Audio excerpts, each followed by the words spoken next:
ఏమనుందంటే 30వ వచనంలో ఉన్నది. 119వ కీర్తన 30వ వచనము. సత్య మార్గమును నేను కోరుకొని ఉన్నాను. నీ న్యాయ విధులు నేను నా ఎదుట పెట్టుకొని ఉన్నాను. 31 యెహోవా, నేను నీ శాసనములను హత్తుకొని ఉన్నాను. నన్ను సిగ్గుపడని. తరువాత 32 కీలకమైనది. నా హృదయము నీవు విశాలపరుచునప్పుడు నేను నీ ఆజ్ఞల మార్గమున పరుగెత్తెదను అంట. 119వ కీర్తన 32వ వచనము మనము ధ్యానిద్దాం ఈరోజు. నా హృదయమును నీవు విశాలపరుచునప్పుడు నేను నీ ఆజ్ఞల మార్గమున పరుగెత్తుదును అంటున్నాడు. విశాల హృదయం ఎట్లయితది? మన హృదయాన్ని దేవుడు విశాలపరుస్తాడంటే ఎట్లా పరుస్తుంది? దానికి అర్థం ఏమున్నది మనం? తర్వాత అట్లా విశాలపరిచినప్పుడు దేవుని ఆజ్ఞల మార్గంలో మనం పరుగెత్తుతాం. మన ఆలోచనలన్నీ పక్కకు పెట్టేస్తాం. దేవుడు ఆజ్ఞ ఇస్తాడు. ఆ ఆజ్ఞను మనము ఇంప్లిమెంట్ చేస్తాం. ఎప్పుడు చేస్తామంటే మన హృదయాన్ని దేవుడు విశాలపరచినప్పుడు. మనకందరికీ తెలుసు కదా! యేసయ్య కూడా మనకు ఈ భూమి మీద ఉన్నప్పుడు చెప్తాడు. 2 మార్గాలు ఉంటాయి. ఒకటేమో విశాల మార్గం ఉంటది. ఒకటేమో ఇరుకు మార్గం ఉంటది. ఇరుకు మార్గంలో ప్రవేశించేటోళ్ళు కొంతమందే ఉంటారు. విశాల మార్గంలో అందరూ పోతారు. కానీ విశాల మార్గం నాశనానికి నడిపిస్తది. ఇరుకు మార్గంలో పోయే వాళ్ళే దేవునికి ఇష్టలైన వాళ్ళు. అది కొంచెం కష్టమై ఉంటదనమాట. యూ కెనాట్ జస్ట్ ఫ్రీడమ్ ఉండదు. సో, మనిషికి ఏందంటే ఫ్రీ విల్ అనేది దేవుడు పెట్టిండు గదా! మనకు ఏదెను వనంలోనే తెలుస్తది. అసలు ఇరుకు మార్గము, విశాల మార్గం అనేది దేవుడు అక్కడనే టెస్ట్ చేసిండు. ఫ్రీడమ్ ఉన్నది ఏమైనా చేయొచ్చు అంటాడు. గానీ ఒక కండిషన్ పెడతాడు. పెట్టి ఇది మాత్రం చేయొద్దు అని అంటాడు. ఇప్పుడు గూడా మన పౌలు గూడా అంటాడు. నాకు స్వాతంత్రం కలదు. నేను అన్నీ చేయగలను గానీ చేయదలుచుకోలేదని అంటాడు. సో, ఈ లోకంలో మనకు గూడా ఎన్నో ఆప్షన్స్ ఉంటాయి గదా! డబ్బు సంపాదించాలన్నా, పరపతి సంపాదించాలన్నా, మనం బలవంతులం గావాలన్నా, లేకపోతే దేవుని వాక్యానికి విరోధంగా పోకుండా కొన్ని ప్రపంచంలో ఉన్న ఎన్నో మనం ఎంజాయ్ చేయొచ్చు. అటువంటప్పుడు దేవుడు అంటాడు, అవన్నీ వదులుకోవాలంటాడు. మనకుంటది స్వాతంత్రం, స్వేచ్ఛ ఉన్నది. మనం డబ్బు ఇప్పుడు 10 భాగం దేవునికి ఇయ్యమన్నాడని వాక్యంలో ఉన్నది. తర్వాత 90% నీదే గదా! నువ్వేమైనా జేసుకోవచ్చు. దాంట్లోకెళ్ళి నువ్వు దేవునికి ఏమైనా జేయాలన్నప్పుడు ఇరుకు మార్గం అన్నమాట. ఈ లోక ప్రకారంగా పోయి మనం దానికి సంబంధించిందే జేస్తా ఉంటాం. ఇంకా అవి సరిపోతలేవని ఇంకా దేవుడిని అడుగుతుంటాం. నేను ఒక చిన్న యాస్పెక్ట్ చెప్పాను. యవ్వన ప్రాయంలో ఉన్నప్పుడు బలం ఉంటది. ఆపర్చునిటీస్ ఉంటాయి. ఎన్నో ఉంటాయి. అప్పుడు దేవుడు అంటాడు, మనకు చెప్తా ఉంటాడు. నేను ఏర్పరచుకుందాం అంటున్నా. నువ్వు నా కొరకు టైం కేటాయించు. నా వాక్యాన్ని ధ్యానించు. నా విధులు, కట్టడలు తెలుసుకో అంటాడు. అప్పుడు మనకు టైం లేదు. నేను ప్రొఫెషనల్‌గా పోతున్నా అని మన చాయిస్ అది. సో, నువ్వు రోజుకి ఇన్ని గంటలు చదవాలని బైబిల్‌లో ఏం లేదు గదా! కాబట్టి ఎప్పుడో చర్చికి పోతే చాలనుకోవచ్చు. We have freedom in everything. అప్పుడు దేవుడు అంటున్నాడు. నీ హృదయం విశాలపరిస్తే ఎప్పుడు దేవుడు అంటే, నీ ఆలోచనలన్నిటిని పక్కకు పెట్టేసి దేవుని ఆలోచనలు రావాలని ఇష్టపడాలి. అప్పుడు మనం చిన్న కెపాసిటీ ఉండదనమాట. అది ఎంత దేవుడు ఎటువంటి ఆలోచన దేవుని ఆహ్, ఆజ్ఞలన్నిటిని కూడా మనం నింపుకోవాలంటే ఈ చిన్న హృదయం సరిపోదు. దానికి విశాలం చేయాల్సొస్తది. అదే ఇక్కడ దావీదు అంటున్నాడు. దావీదు కూడా రాజుగా ఉన్నప్పుడు, రాజు చేతిలో ఉండాల్సిన అధికారం మీద అన్నీ ఉన్నప్పుడు, దేవునికి వ్యతిరేకంగా దావీదు పోతాడు. పోయినప్పుడు అన్నీ చేయగలుగుతాడు. ఈ దీంట్లో అదే రాసింది చూడండి. 25వ ఉన్నది. 25 కాదు. హ్మ్. 26లో ఉంది. నా చర్య అంతయు నేను చెప్పుకొనగా నీవు నాకు ఉత్తరం ఇచ్చితివి. నీ కట్టడలను నాకు బోధింపుము. నీ ఉపదేశ మార్గము నాకు బోధింపుము. నీ ఆశ్చర్య కార్యం నేను ధ్యానించేదను అంటాడు. సో, నా చర్యలన్నీ గూడా నేను నీకు చెప్పుకున్నా గాబట్టి, చెప్పినప్పుడు నువ్వు నీ కట్టడలు నాకు బోధించు అంటుంది. మన హృదయం విశాలం గావాలంటే, దానికున్న ఒక మెకానిజం ఏందంటే, మనం ఏం జేస్తున్నామో దేవునికి జెప్పుకోవాలి. ఎందుకంటే ఆ వేరేళ్ళ దగ్గర చెప్పుకోవడానికి వీలు కాదు. సొంత భార్యాభర్తలు కూడా చెప్పుకోలేరు. కుటుంబంలో చెప్పలేరు. తోబుట్టువులకు, క్లోజ్ ఫ్రెండ్స్‌కి కూడా మనం చెప్పుకోలేము. అంత భయంకరమైన క్యారెక్టర్ ఉంటది మనకి. అది దేవుని కాడనే చెప్పుకోవాలి. చెప్పి దేవా నేను ఇట్లా ఎందుకు ఆలోచించిన లేకపోతే ఇట్లా చేస్తున్నా నేను. బయట నేనేమో ఇట్లా కనిపిస్తున్నా గానీ నాకెందుకు ఇట్లా అయితున్నది? లేకపోతే నేను చేయాలనుకున్నది నీ కొరకు ఏం చేయలేకపోతున్నాను గానీ, ప్రొజెక్షన్ మాత్రం పెద్దగా ఇస్తున్నా గదా! అని మనము దేవుని దగ్గర చెప్పుకోవాలి. మనం పోయిన మార్గాలు మనం ఏమేం చేసాం. నా చర్యలు అంతయు నేను చెప్పుకొనగా నీవు నాకు ఉత్తరం ఇచ్చితివి. ఖచ్చితంగా దేవుడు జవాబిస్తాడు. ఇచ్చి ఆయన మార్గాలు, ఆయన ఆజ్ఞలు మనకు ఉపదేశిస్తాడనమాట. మనం చేసే పనులు దేవుని సన్నిధిలో ఓపెన్ చేసుకున్నప్పుడు మన హృదయం విశాలమైతాది. అప్పుడు దేవుడు క్లీన్ చేస్తాడు. ఆ విశాల హృదయంలోనే దేవుని కట్టడలుంటాయన్నమాట.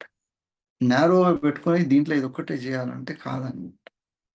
అట్లా నారోగా పెట్టుకొని ఇదే జీవితం అనుకునే క్రైస్తవ్యం ఉన్నది. దాన్ని ఒక్కొక్క లెవెల్‌లో ఒక్కొక్కడు చూస్తాడు. మనం ఒక లెవెల్‌లో చర్చ్‌లో పార్టిసిపేట్ చేసి ఇది భక్తి జీవితానికి సరిపోయిందనుకుంటాడు. ఇంకొకడు సేమ్ ఏమంటాడంటే ఉత్త క్రిస్మస్‌కు, గుడ్ ఫ్రైడే, ఈస్టర్ అప్పుడు పోతే చాలు. ఇంకా మిగతా భక్తి అవసరం లేదు. రక్షించును కదా దేవుడు అనుకుంటాడు. ఇంకొకడేమో మన ప్రాణం పోయినా పర్లేదు దేవుని కోసం నిలబడాలనుకుంటాడు. వాని హృదయం ఎంత విశాలంగా ఉంటది. ఉత్త పండుగలకు చర్చ్‌కొచ్చి పోతే చాలు. ఏం చేసినా నడుస్తది. దేవుడు కాపాడతాడు ఎట్లైనా అనుకుంటాడు.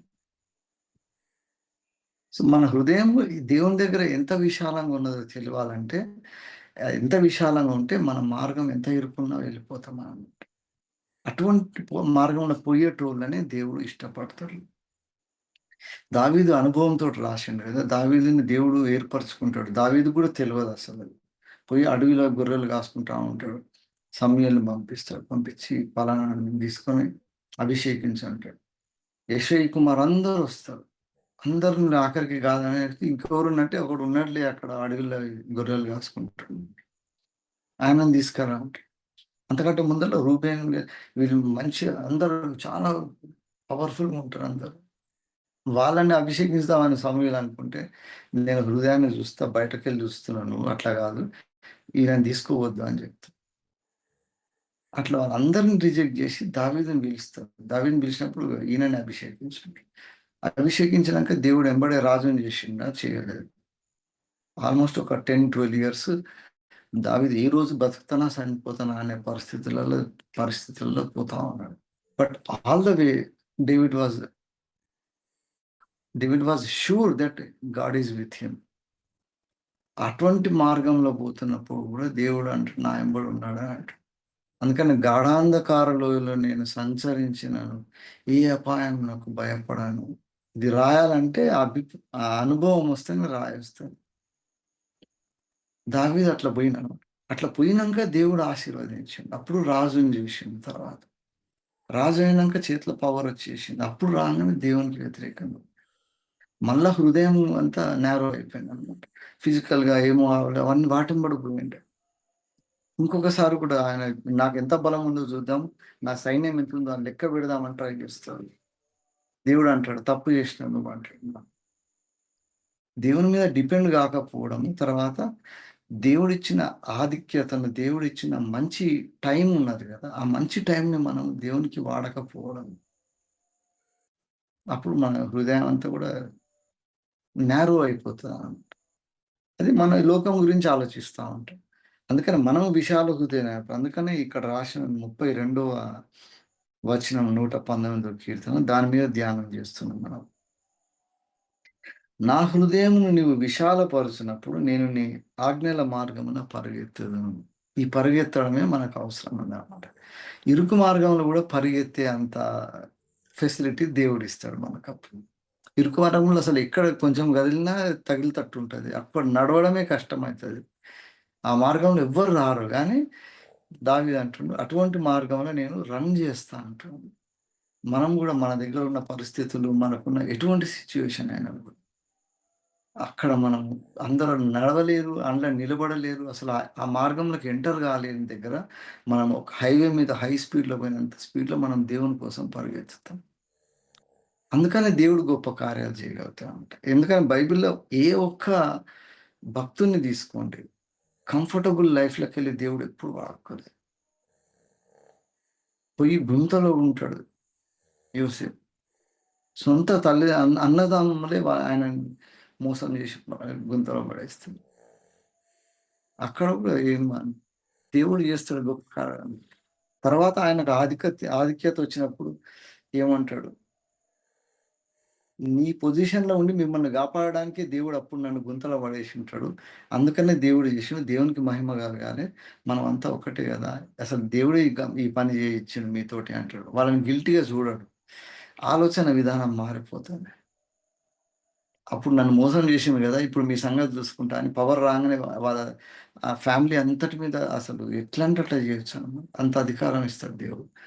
అప్పుడు హృదయం విశాలం అయ్యి ఉంటది కాబట్టి ప్రేమ చూపియగలుగుతాడు. వాళ్ళు చేసిన తప్పిదాన్ని గూడా దేవుని చిత్తమే గాబట్టి ఇట్లా అయింది. ఇది మంచికే జరిగిందని వాళ్ళని కంఫర్టబుల్‌గా చేస్తాడు. మన ఫ్యామిలీలో గాని, మన సంఘాలలో గాని ఎక్కడ తప్పు దొరుకుతారో వాడిని సిలువేసేద్దామని చూస్తుంటాం మనం. మనకు దేవుడిచ్చిన పొజిషన్ ఉంటది. ఇంట్లల్ల గాని, చర్చ్‌లో గాని ఎనీవేర్. మనకి ఏ లెవెల్‌లో దేవుడు మనకు కంట్రోల్ ఇచ్చినా, దాన్ని మనం ఎట్లా వాడుతున్నాం అనేది మన హృదయం ఎంత విశాలంగా ఉందో దాన్ని బట్టి తెలుస్తది. అటువంటి హృదయం దేవునికున్నది గాబట్టి, మనం భయంకరమైన పాపం జేసి, పాపములో ఉండగా ఆయన మనల్ని రక్షించుకున్నాడు. మన పాపాలను జూడలేదు. ఆయన ప్రేమ జూపిచ్చిండక్కడ. మనకు రక్షణ రావడానికి 1% గాదు. మైక్రో 1% గూడా ఛాన్స్ లేదు. మైక్రో లెవెల్‌లో గూడా లేదు. దేవుని పరిశుద్ధత ముందర. అటువంటిది ఆయనొచ్చి మొత్తం రక్తమే ఇచ్చి మనమంతా మాట్లాడుకుంటాం. దేవుడు how God owns the people who are not deserving. మనం ఎట్లా చేస్తున్నాం? ఇప్పుడు మనం గూడా డిజర్వ్ గానోళ్ళని ఎట్లా చేస్తున్నాం? మన పిల్లలే తప్పు చేస్తారు. వాళ్ళని ఎట్లా సరి చేస్తాం మనం? మన పొరుగువాడే తప్పు చేస్తాడు. సంఘంలో తప్పు జరుగుతుంది. దాన్ని సరిజేసే పద్ధతి ఏంది? ఏ విధంగా చేస్తుంది? దేవునికి వ్యతిరేకంగా పోయేటప్పుడు ఏ విధంగా చేయాలి?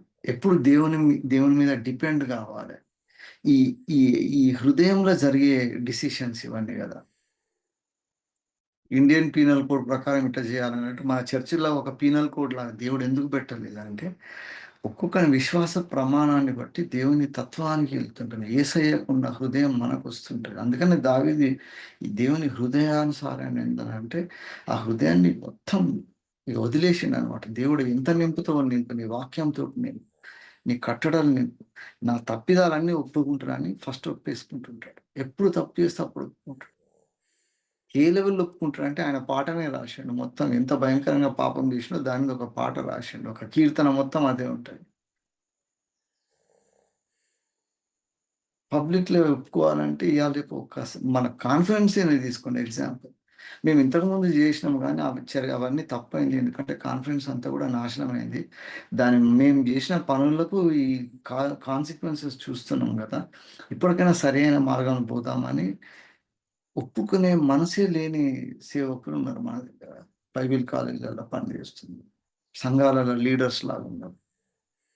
సారీ మేము జేసింది తప్పు. మనం మళ్ళా కరెక్ట్ చేసుకుందామని ఆ చిన్న దేవుని పని కాడ గూడా ఫ్లెక్సిబిలిటీ లేని మనసుతోటి తయారైంది. దేవునికి మహిమ కలగాలంటే మనమందరం కలిసి చేయాలి గదా! మిషనరీస్ కలిసి చేస్తేనే ఇట్లా అయింది గదా! కలుద్దామంటే దానికి లేదు రీజన్. ఎందుకంటే హృదయం విశాలంగా లేదు. ఎంత నారో తయారైందంటే వాడే ముఖ్యం. వాడే దాంట్లో ఉండాలి. అటువంటోళ్ళని దేవుడు చూస్తాడు. అటువంటి విగ్రహాలు పెట్టుకొని బతుకుతా ఉంటాం. అటువంటప్పుడు దేవునికి ఇష్టం కాదనమాట. You are unfit for me అని చెప్పేసి. ఈ ఉదయకాలంలో మనం గూడా ఆలోచిద్దాం. మన హృదయం ఎంత విశాలంగా ఉన్నది దేవుని పట్ల. దాన్ని బట్టి మనం దేవుని లోపల ఉన్న క్యారెక్టర్స్ అన్నీ మనం తీసుకోగలుగుతాం. ట్యాంక్ ఫుల్ చేపించుకుంటే వెహికల్ పోతది గదా! మనం ఒక లీటర్ పెట్రోల్ కొట్టిస్తే కార్‌లో పోతున్నాం అనుకోండి సపోజ్. ఎంత ఎంత ఎంత కెపాసిటీ ఉంటది. దాన్ని బట్టి మనం ఎంత దూరం పోగలుగుతాం, ఎంత వాడగలుగుతాం ఫ్యూయల్ తెలుస్తది. ఒక 1 లీటర్ కొట్టిస్తే మనం ఎంత దూరం పోలేము. ఎక్కువ స్పీడ్‌లో పోలేము. ఎందుకంటే ఎక్కువ స్పీడ్ పోయినప్పుడు ఎక్కువ ఫ్యూయల్ అవసరమైతది. ఫుల్ ట్యాంక్ ఉన్నప్పుడు మంచి స్పీడ్‌లో పోతాం. ఎంత దూరమైనా పోగలుగుతాం. అది విశాలం ఎంతుండాలి, ఎంత నింపుతాడు దేవుడు దాని మీద డిపెండ్ అయ్యి ఉంటది. మనం గూడా దేవుని ఆత్మతోటి నింపబడాలి. దేవుని ఆత్మ మన లోపల పని చేయాలన్నప్పుడు, మన హృదయం దేవుని ఆత్మను విశాలపరచగలగాలి. అట్ట బడడానికి ఒకటే కారణం ఉంది. ఏందంటే అది చెప్తున్నాడనమాట. నా చర్య అంతయు నేను చెప్పుకొనగా నీవు నాకు ఉత్తరమిచ్చితివి. నీ కట్టడలు నాకు బోధింపు. మనం జేయాల్సిన ఒకటే పని. ఈ ఉదయ కాలంలో అయినా every time when we come before God మన చర్యలన్నీ గూడా దేవుని ముందల ఒప్పుకోవాలి. ఒప్పుకున్నప్పుడు మన ఆత్మ జెప్తది. మన అంతరాత్మ, మనస్సాక్షి చెప్తూనే ఉంటది. నువ్వు ఆ పని తప్పు జేసినవు అని జెప్తది. దాన్ని సరి జేసుకోవాలి. దేవుని సన్నిధిలో పబ్లిక్‌లో అందరూ ప్రతి దినం బోయి మనం తప్పును, పాపిని అని చెప్పుకునేది గాదు గానీ every day you confess and every day you correct your self. దేవుడు ట్యూన్ చేస్తా ఉంటాడు. చేస్తా ఉంటే మంచిగా తయారవుతది. మన హృదయంలో ఆలోచనలన్నీ కుదురుతాయి. మన ఆలోచన విధానం విశాలమైతది. అప్పుడు మనం ఇరుకు మార్గంలో హై స్పీడ్‌లో పరిగెత్తగలుగుతాం. అప్పుడు పౌలు అన్నట్టు అంటాడనమాట. నా పరుగు కడ ముట్టించి తిని విశ్వాసాన్ని కాపాడుకుంది. మంచి పోరాటం పోరాడండి. That is the fight and also the race అన్నమాట. మంచి పోరాటం పోరాడాలి. మన పరుగు కూడా గుర్తించాలి. ఆ పరుగు విశాల మార్గంలో గాదు, ఇరుకు మార్గంలో ప్రవేశించి హై స్పీడ్‌లో మనం దేవుని సన్నిధిలో పోగలుగుతాం. దేవుని చిత్తాన్ని నెరవేర్చడానికి ఇటువంటి హృదయాన్ని మనం సెట్ జేసుకున్నప్పుడు when we widen our thinking, when we widen our hearts for God's commandments దేవుని ఆజ్ఞల కొరకు మన హృదయాన్ని విశాలపరుద్దాం. అప్పుడు దేవుని ఆజ్ఞలే మనకు ఆహ్, నీ శాసనములే ఆలోచనకర్తలై నన్ను నడిపిస్తాయి అని పౌలు అదే 119 కీర్తన అంటాడు. దేవుని శాసనాలే మన ఆలోచనకర్తలైతే అవి మనల్ని నడిపిస్తాయి. అప్పుడే మనం దేవుని సన్నిధిలో దేవుని చిత్తాన్ని నెరవేర్చగలుగుతాం. అటువంటి ధన్యత దావీదు అనుభవపూర్వకంగా రాసిండు కాబట్టి 119 కీర్తన ఇటువంటి ఇంకా ఎన్నో ఎక్స్‌ట్రార్డినరీ ఉన్నాయి. ఈరోజు మాత్రం మనం గమనిద్దాం. మన కట్టడల్లో మనం చేసిన పనులు దేవుని సన్నిధిలో ఒప్పుకోవాలి. ఒప్పుకున్నప్పుడు దేవుడు వాటిని సరి జేస్తాడు. Every day we can cleanse ourselves. Daily morning మొహం కడుక్కొని మనం ఎట్లా ఫ్రెష్ అయితున్నామో, మన హృదయాన్ని గూడా అట్లా క్లీన్ జేసుకోవడానికి దేవుని వాక్యం జూసుకున్నప్పుడు దేవుని కట్టడలతోటి చెప్తాడు. ఇట్లా జేస్తున్నావు కరెక్ట్‌గా అంటే సరే దేవా అని. ఒక్కొక్క రోజులో మనం మారిపోతామన్నమాట. అందుకే విశ్వాసంలో మనం ఎదుగుతాం అప్పుడు. లేకపోతే ఎదగలేము. మంచిది ఉదయకాలం దేవుడిచ్చిన ఆలోచన బట్టి దేవునికి మహిమ కలుగును గాక.